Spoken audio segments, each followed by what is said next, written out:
Come on in, honey. The lantern's lit, the veil's a little thin, and the wind's been dying to carry a few secrets your way. Welcome to Raven's Ramblings, where the shadows walk beside us and the past never stays buried, and a good spell can speak louder than a sermon. I'm Raven Nightingale, part healer, part hellraiser, keeper of the old ways and ghost stories alike. So pull up a chair and listen close. You never know what might be whispering in the dark.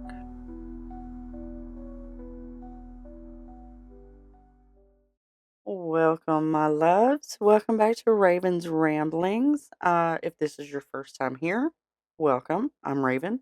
How y'all doing?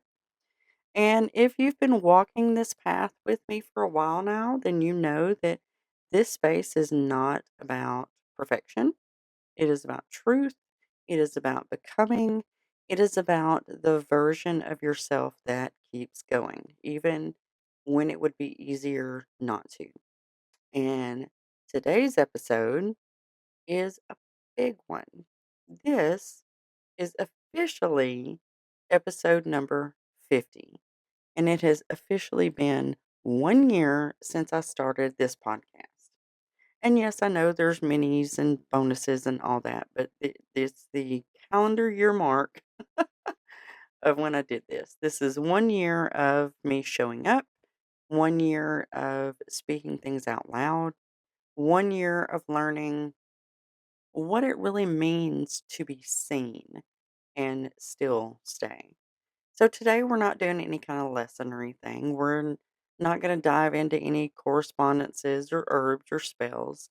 Today we're going to sit in the firelight and we're going to talk about the witch who stayed.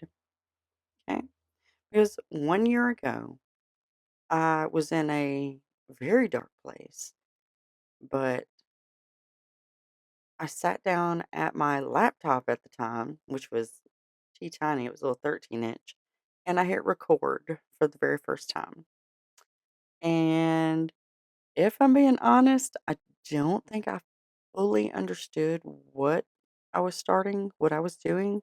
Um, I had ideas, I had inspiration, I had a little spark that said, hey, you should do this. But I had a shit ton of doubts, and I still do on occasion. Uh, I wondered, who would listen? Who would listen to me talk like a dumbass and just say whatever?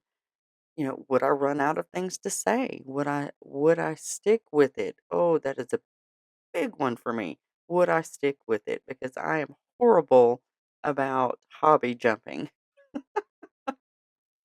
And maybe the biggest one was I allowed to take up a space like this? Yeah, yeah. That imposter syndrome kind of gets you. Because there is an unspoken pressure, especially in witchcraft spaces, to be polished, to be aesthetic, to have it all figured out and be perfect. And I didn't. And I still don't. And that's okay. I was just me, a little bit messy, a little uncertain, but still curious enough to try anyway. And then came the part after getting rolling, the part that nobody really talks about, which is the middle. Yeah. Not that, exciting beginning part, not those proud milestone moments.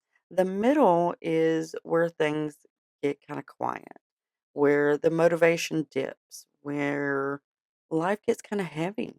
And mine wasn't quite in the middle; it was a little bit further than that, but it happened. And you start to ask yourself, do I still want to do this? Does what I'm doing even matter to anyone? Is anyone really listening? There were days I didn't feel inspired. There were days I didn't feel magical. There were days I didn't even feel like myself. But I showed up while grieving, while overwhelmed, while navigating things that I didn't talk about publicly. And something shifted in that space because I realized that it wasn't about being a perfect witch. It was about being a real one, not a curated version, not a filtered version, not the Martha Stewart of witchcraft. It was about the one who still showed up, even when her voice shakes a little bit.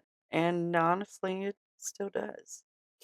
Somewhere along the way, though, this has stopped being just a podcast. This has become a place where I could breathe, a place where I can say things that I didn't always know how to say anywhere else.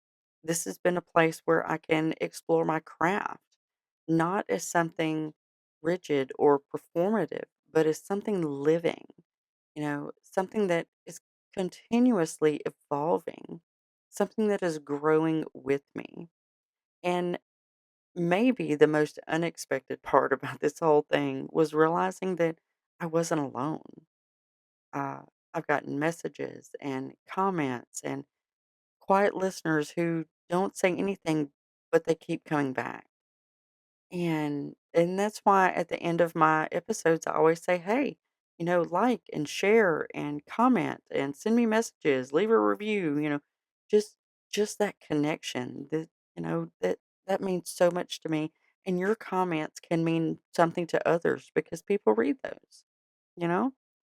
Uh this this little space, while still small, has become something bigger than I ever planned. And in a way, it became its own coven. I know, crazy, right? And it's not bound by location, it's not defined by rules. It's just people finding each other in the dark and choosing to stay and connect. So, this episode isn't about celebrating perfection, because y'all know that ain't me. It is about honoring the version of me that didn't quit, the one who kept recording even when it felt small, the one who kept speaking even when it felt vulnerable, the one who kept showing up even when no one was clapping. Because staying, that is a kind of magic that we don't talk about enough.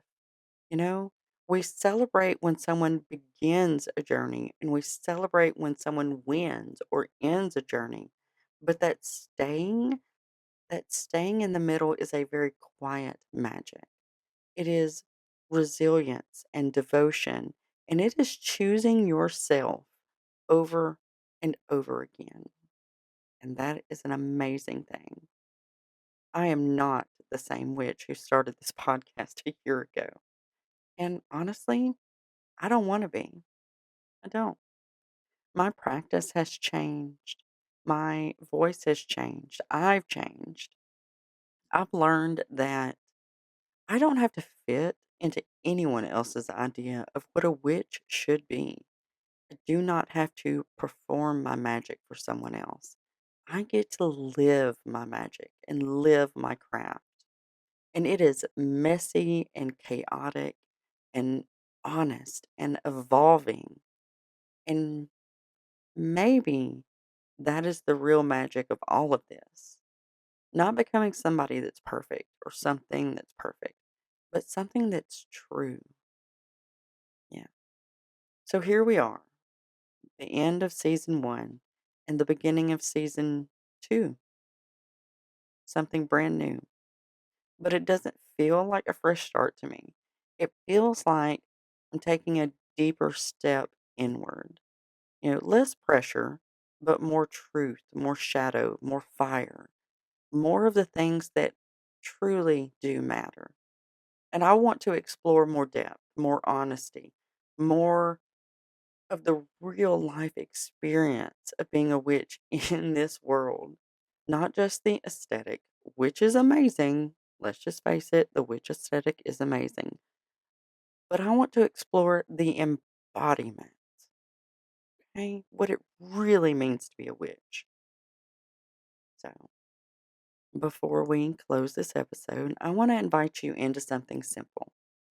You don't need any tools, you don't need a full ritual, just a moment of honesty with yourself. Ask yourself, what version of me stayed this year? What did I carry that I didn't think that I could? And what version of me is ready to emerge next? You do not have to have all the answers. I don't.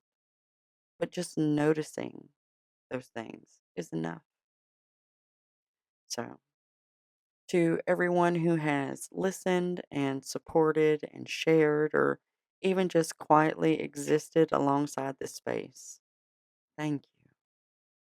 You are a part of this story.